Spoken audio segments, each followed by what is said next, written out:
Hello बच्चों, आप कैसे हो? उम्मीद है कि आप अच्छे होंगे। तो बच्चों, हम आज इस वीडियो में आपके लिए दो चर वाले रैखिक समीकरण युग्म pair of linear equation in two variables के पार्ट 6 को लेके आए हैं।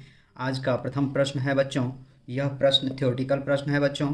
तो आज का प्रथम प्रश्न दिया हुआ है आपको, रैखिक समीकरण युग्म को प्रदर्शित करने वाली कौन सी दो विधियों को साथ साथ प्रयुक्त किया जा सकता है।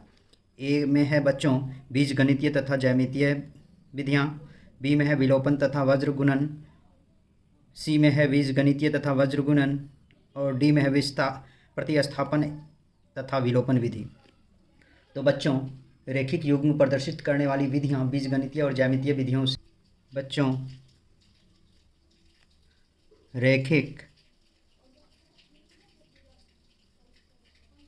समीकरण युग्म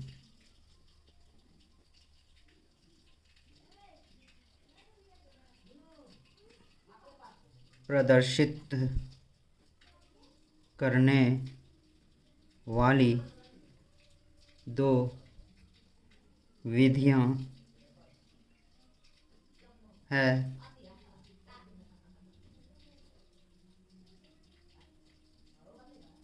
बीज गणितीय तथा ज्यामितीय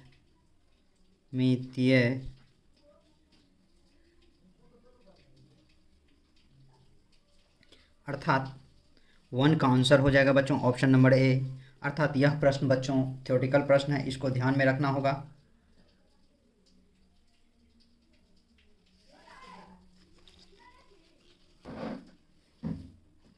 नेक्स्ट अर्थात दूसरा प्रश्न है बच्चों, समीकरणों को हल करने की कौन सी विधि अधिक उपयोगी है। ए में प्रतिस्थापन विधि, बी में ग्राफीय विधि, सी में वज्र गुणन विधि और डी में विलोपन विधि। तो बच्चों समीकरणों को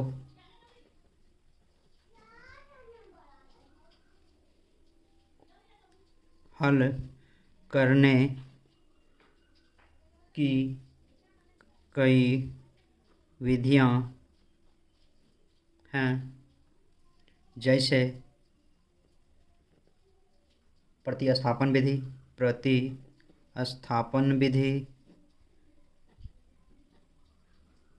विलोपन विधि,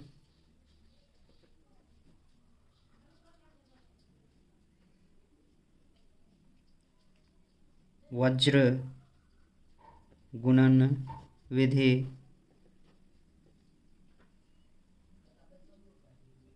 तथा ग्राफीय विधि। इन सभी विधियों में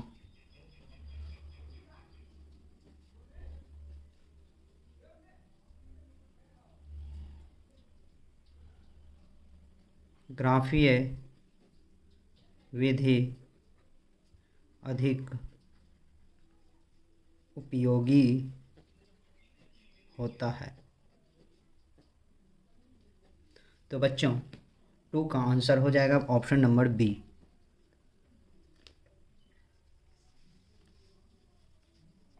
बच्चों, ये सारे जितने भी प्रश्न हैं आपको लगभग सारे थ्योरेटिकल प्रश्न है। तीसरा नंबर प्रश्न दिया हुआ है बच्चों, यदि रैखिक समीकरणों का युग्म संगत हो तो रेखाएं होंगी। ए में समांतर, बी में हमेशा प्रतिच्छेदी, सी में हमेशा संपाती और डी में प्रतिच्छेदी या संपाती। बच्चों मान लीजिए कि a1x plus b1y plus c1 बराबर 0, a2x plus b2y plus c2 equal to 0 है। चूँकि आप जानते हैं a1/a2 बराबर b1/b2 बराबर c1/c2 है। चूँकि संपाती होने का अर्थ है दो रेखाएं पूरी तरह से एक दूसरे के ऊपर स्थित होती है, यानी कि एक ही रेखा ऐसी होती है। और इसमें इस टाइप के प्रश्न में रैखिक समीकरणों का युग्म भी संगत होता है। आपको यहाँ दिया है रैखिक समीकरणों का युग्म संगत, तो इसका आंसर हो जाएगा बच्चों। जैसे इसको ग्राफ से दिखाएंगे तो मान लेते हैं ये एक्स एक्सिस, ये वाई एक्सिस है बच्चों। तो ये एक्स डैश और ये वाई डैश है। इसमें जब भी यहाँ इस इस टाइप की रेखा होगी यहाँ बच्चों, अर्थात यह प्रतिच्छेदी भी होगा। यहाँ देखिए प्रतिच्छेदी रेखा भी होता है, क्योंकि यहाँ एक दूसरे को प्रतिच्छेद करता है, इसीलिए यह हो जाएगा प्रतिच्छेदी या समपाती होगा बच्चों। नेक्स्ट प्रश्न है बच्चों प्रश्न नंबर 4, दिया हुआ है यदि अर्थात x बराबर 0 का आलेख क्या होगा। ए में x अक्ष है, बी में y अक्ष है, सी में ए और बी है, डी में कोई नहीं। बच्चों इस टाइप के प्रश्न जो है आसान ही है, इसे ध्यान दीजिए। कह रहा x बराबर 0 का आलेख, तो यह जब भी कहेगा x बराबर 0 का आलेख x y, तो यह कभी भी ये क्या हो जाएगा बच्चों, ये y अक्ष होगा। x बराबर 0 का आलेख, ये y अक्ष, यहाँ 0 आता है, ये दोनों x और y अक्ष करता है, अर्थात ये हो जाएगा आपको आंसर बच्चों y अक्ष। इसीलिए इसका भी आंसर हो जाएगा बच्चों ऑप्शन नंबर बी। सारे प्रश्न आज के लगभग थ्योरेटिकल प्रश्न है बच्चों, इसमें सिर्फ थ्योरी ज़्यादातर दिया हुआ है बच्चों। नेक्स्ट प्रश्न दिया हुआ है बच्चों प्रश्न नंबर 5, यदि y बराबर 3 हो तो आलेख क्या होगा। ए में x अक्ष के समांतर, बी में y अक्ष के समांतर, सी में मूल बिंदु से रेखा गुजरती है और डी में कोई नहीं। बच्चों आपको y = 3 दिया हुआ है, अर्थात y अक्ष का मान निश्चित है। तो बच्चों x अक्ष इस स्थिति में x अक्ष हमेशा भिन्न होगा।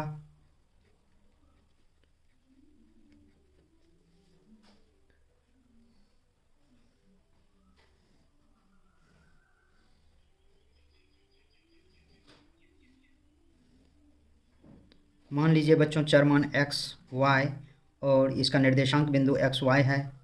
यहाँ आपको कह रहा है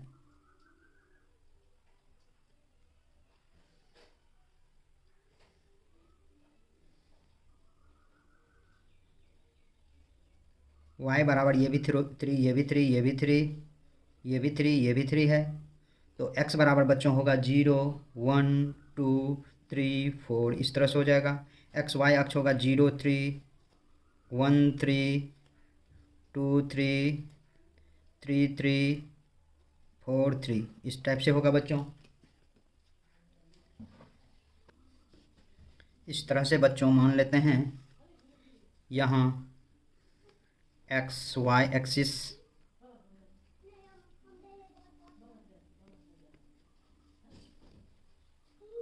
वाई एक्सिस है बच्चों, मान लेते हैं ये 1 ये 2 ये 3 है। तो यहाँ से लाइन खींचा जा रहा है क्योंकि यह हमेशा समांतर होगा।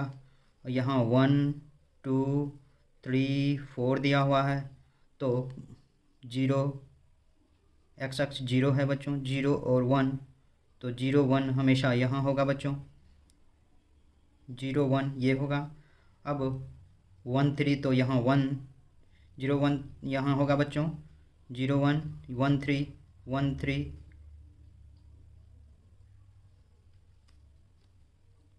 2 3, ये हो जाएगा बच्चों 3 3, ये हो जाएगा 4 3। इस तरह से ये एक समांतर रेखा होगा बच्चों, क्योंकि यह कहीं भी नहीं मिलेगा, इसीलिए यह इसका आंसर होगा बच्चों एक्स अक्ष के समांतर। ये देखिए ये लाइन एक्स अक्ष के, ये एक्स अक्ष है, इसके समांतर में ये लाइन है, इसीलिए आंसर हो जाएगा बच्चों एक्स अक्ष के समांतर। नेक्स्ट अर्थात 6 नंबर प्रश्न है बच्चों, दो चरों में एक घातीय समीकरणों के ग्राफ यदि प्रतिच्छेदी रेखाएं हो तो हलों की संख्या क्या होगी बच्चों, या हलों की संख्या क्या है यहाँ दिया हुआ है। तो ए में दिया हुआ है कोई नहीं, बी में दिया हुआ है सिर्फ एक, सी में दिया हुआ है 2 हल और डी में दिया हुआ है अनंत हल। बच्चों यह भी थ्योरेटिकल प्रश्न है। दो चरों में एक घातीय समीकरणों, दो चरों में दो एक घातीय समीकरणों के ग्राफ एक दूसरे को प्रतिच्छेद करें तो बच्चों हलों की संख्या केवल एक ही होगी, अर्थात 6 का आंसर हो जाएगा बच्चों ऑप्शन नंबर बी, सिर्फ एक। नेक्स्ट प्रश्न अर्थात प्रश्न नंबर 7 दिया हुआ है बच्चों, यदि बिंदु 3,4 समीकरण 3x बराबर ay प्लस 7 के आलेख पर स्थित है तो a का मान क्या होगा। a में -3/5, b में -5/3, c में 1/2 और d में 3/5। बच्चों आपको बिंदु दिया हुआ है xy बराबर 3, 4 और यहाँ 3x बराबर ay प्लस 7 इक्वेशन दिया हुआ है, अर्थात इसको लिख सकते हैं आप ay प्लस 7 = 3x भी लिख सकते हैं बच्चों। तो a इंटू वाई का मान 4 दिया हुआ, 4 लिखिए, प्लस 7 = 3, x का मान 3 दिया हुआ इंटू 3, तो 4a plus 7 = 9, 4a = 9 minus 7, 4a = 2, therefore a = 2/4, 2 1 जा 2, 2 2 जा 4, 1/2। a का वैल्यू a बराबर आपको 1/2, यही आपको आंसर होगा बच्चों, अर्थात 7 का आंसर ऑप्शन नंबर सी होगा। 8 नंबर प्रश्न दिया हुआ है बच्चों, x⁴n+1 का एक गुणनखंड x+1 है तो n निश्चित रूप से एक समपूर्णांक है, b में एक विषम पूर्णांक है, c में एक ऋणात्मक पूर्णांक है, d में एक धनात्मक पूर्णांक है। बच्चों आपको क्वेश्चन दिया हुआ है x⁴n+1 और एक गुणक अर्थात गुणनखंड x+1 होना चाहिए। एक गुणनखंड x+1 या गुणक, इसको आप गुणक भी लिख सकते हैं, गुणक x+1 होना चाहिए। तो बच्चों n = 1 2 3 ... मान रखने पर तो x1+1 बराबर x+1, एक गुणनखंड ये हो गया बच्चों, x का 2+1 अर्थात ये x+1 का होल स्क्वायर माइनस 2x। बच्चों यह इसका गुणनखंड नहीं है। अब x3 रखते हैं, x3+1 अर्थात x plus a cube plus B cube के सूत्र में x+1 इंटू ए क्यूब, चूँकि बच्चों आप जानते हैं a cube plus B cube का फॉर्मूला होता है a plus B into a² minus A B plus B square. तो यहाँ a की जगह पर x+1, यहाँ x a की जगग पर x², ए बी की जगह पर x × 1, इसका अर्थ हो गया -x, और b की जगह पे 1 का स्क्वायर अर्थात इसको x+1, x² माइनस x+1, और बच्चों इसमें एक गुणनखंड ये भी हो गया। अर्थात आपको इस क्वेश्चन में एक विषम पूर्णांक रखने पर x+1 गुणनखंड आएगा बच्चों, क्योंकि आप देख रहे हैं विषम पूर्णांक रखने पर गुणनखंड आ रहा है x+1, यहाँ भी x+1, उसी तरह से 5 रखेंगे तो उसी टाइप से x+1 आएगा। लेकिन यहाँ बच्चों x² + 1 रखने पर इसका गुणनखंड x+1 नहीं आ रहा है, इसीलिए इसका आंसर हो जाएगा एक विषम पूर्णांक। बच्चों नेक्स्ट प्रश्न अर्थात 9 नंबर प्रश्न है, यदि संख्या के इकाई अंक y और दहाई का अंक x हो तो संख्या होगी a में xy, b में x+y, c में 10x+y और d में 10y+x। माना कि इकाई अंक बराबर y तथा दहाई बराबर x दिया हुआ है बच्चों। यहाँ मानने की आवश्यकता नहीं है बच्चों, फिर भी मैं लिख लिया हूँ तो कोई बात नहीं है। तो अब अभिष्ट संख्या होगा बच्चों, जब इस टाइप का इकाई दहाई वाला संख्या होता है तो हमेशा इसका बेसिक फार्मूला होता है 10, इकाई का स्थान पे क्या है y, तो दहाई का स्थान पे x है तो 10 के साथ x रखेंगे और इकाई का स्थान पे y रखेंगे, 10x + y। ये हो गया बच्चों इकाई और ये हो गया दहाई। ये कभी भी 2 अंक की संख्या बनेगा। मान लीजिए x बराबर 4 y बराबर 5 दिया हुआ है, तो अभिष्ट संख्या यहाँ क्या होगा? 10 गुना 4 प्लस 5, क्योंकि यहाँ x के जगह पे 4 है। 40 प्लस 5 45 होगा बच्चों। मान लीजिए कि कभी x बराबर 1 y बराबर 2 दिया हुआ हो, तो अभिष्ट संख्या होगा बच्चों 10x प्लस वाई, अर्थात 10 इंटू 1 प्लस 2 अर्थात 10 प्लस 2 अर्थात 12। अर्थात यह इसका इक्वेशन जब भी होगा तो होगा बच्चों इकाई का स्थान पर y और दहाई का स्थान पर x और 10x प्लस वाई के रूप में होगा, अर्थात C इसका आंसर होगा बच्चों। आज का अंतिम प्रश्न है बच्चों, एक संख्या दूसरे से दोगुना है, दोनों संख्याओं का योग 27 है, तो संख्याएं बताएं। बच्चों ए में 6,21, बी में 10,17, सी में 9,18, डी में कोई नहीं।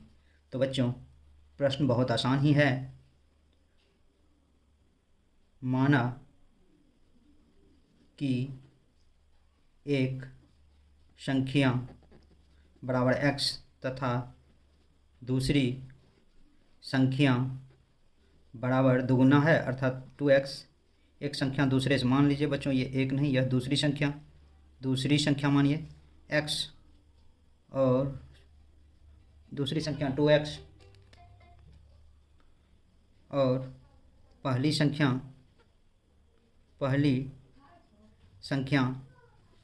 बराबर x होगा बच्चों। तो ये 2x और x है, तो x प्लस 2x दोनों का जोड़ कह रहा है 27 है बच्चों। 3x बराबर 27, देयरफॉर x बराबर 27/3, 3 × 27, x बराबर 9। बच्चों दूसरी संख्या, ये पहली संख्या हो गया 9, पहली संख्या बराबर 9, दूसरी संख्या बराबर 2x, 2 गुना 9 बराबर 18। तो बच्चों इसका 9 और 18 आंसर होगा। वैसे भी यदि इस टाइप का प्रश्न ऑब्जेक्टिव, ये सब्जेक्टिव टाइप का बना दीजिएगा। यदि इस टाइप का प्रश्न ऑब्जेक्टिव में आए तो आप इस प्रश्न को ऑब्जेक्टिव में ऑप्शन से भी बना सकते हैं। पहली संख्या 6 है, इसका ये अगला संख्या दुगुना होना चाहिए, तो 6 दूना 12 होना चाहिए, 12 नहीं है। पहली संख्या 10 है, 10 का ये दुगुना होना चाहिए, 10 दूना 20 नहीं है। पहली संख्या 9 है, तो अगला संख्या 9 दूना 18 होना चाहिए, तो 18 है, इसलिए सी आंसर हो जाएगा बच्चों। तो बच्चों आज के वीडियो में बस इतना ही। मेरे यूट्यूब चैनल पर बने रहने के लिए धन्यवाद, तथा मेरे इस प्रकार के वीडियो को देखने के लिए मेरा चैनल को ज़रूर से ज़रूर सब्सक्राइब करें। तो बच्चों बहुत बहुत